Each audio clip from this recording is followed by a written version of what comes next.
ang init. 11:12 AM. Putang ina, walang ulap. Buti na lang may heat endurance. Woo! Haba nito. Mga 20 kilometers pa. 20 to 30 na patag. Na ganito.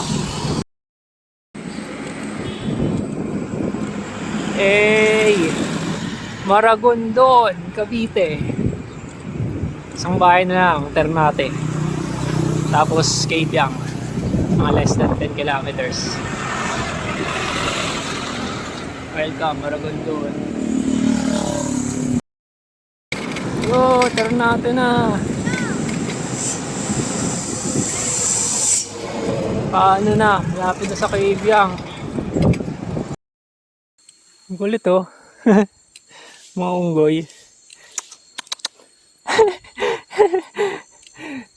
Ganto talaga dito sa Kabyang. Ano kasi ito eh, nature park to eh. Palaging may unggoy sa gilid. Nung una ko punta, ang dami, batalyon. Mga nanghihingi sa dumadaan. 312 meters above sea level.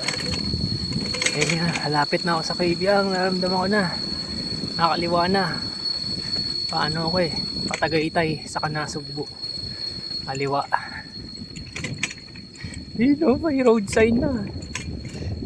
Malapit na sa Kabyang.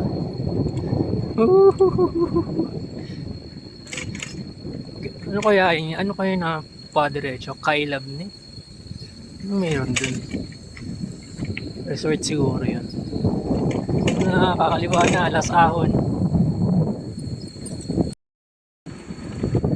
Lapit na tunnel, vertical clearance 4.85 meters. Woo! May kilometer marker ng Nasugbu. Nasugbu 29 kilometers. Kabyang na. Ayun. Kabyang.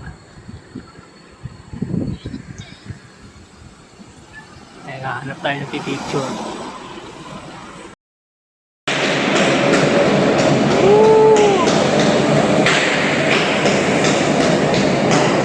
Kabyang tunnel. Hangin dito ah.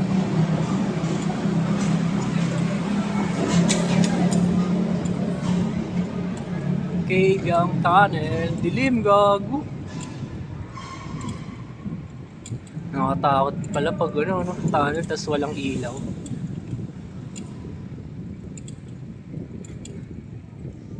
Ayun liwanag. Pababa na ako ng Nasugbu.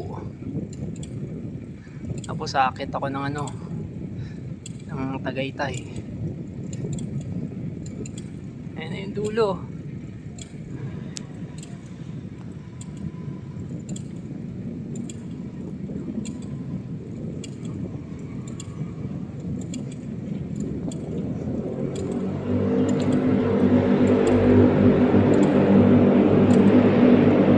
Gara ng mga tambucho ng motor dito.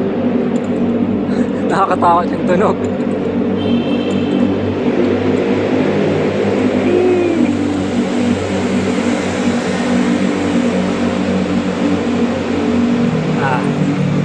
Wait muna, baba na ako. Lusong yan eh. Medyo matarik. Ngayon lang ako makakalagpas dito eh. Ito yung kabilang dulo. Last time nung 2021 hanggang dyan lang ako. Tapos bumalik na ako. Panaik. Oops. Huwag mo ako abulin. Nahabol ako ng aso. Nahabol ako ng aso. Di video ko eh. Masyado namang aggressive yung mga yan. Ganda dito. Naka-view deck to eh.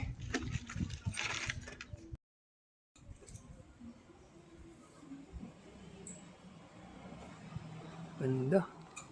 Nakasugbo. Baba galing Kabyang. May view deck dito.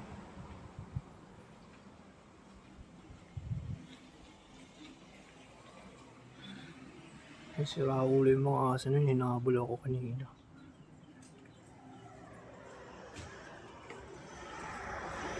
May lang nakababa dito. Okay.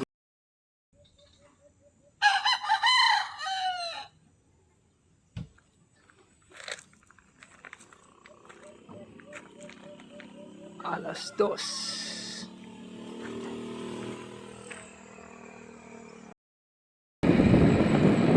Kapatagan na.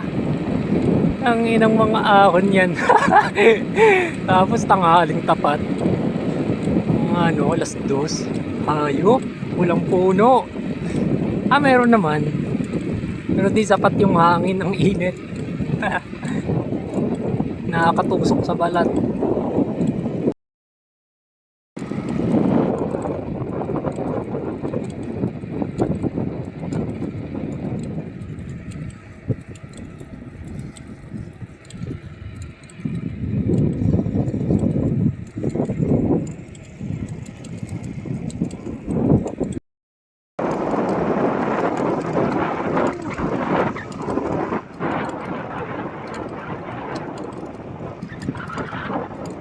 Stop.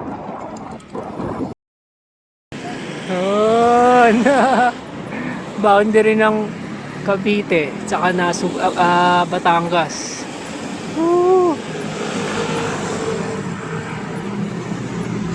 Tagaytay na.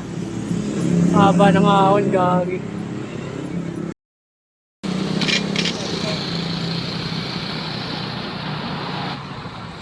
Tagaytay Rotonda.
Uwi na.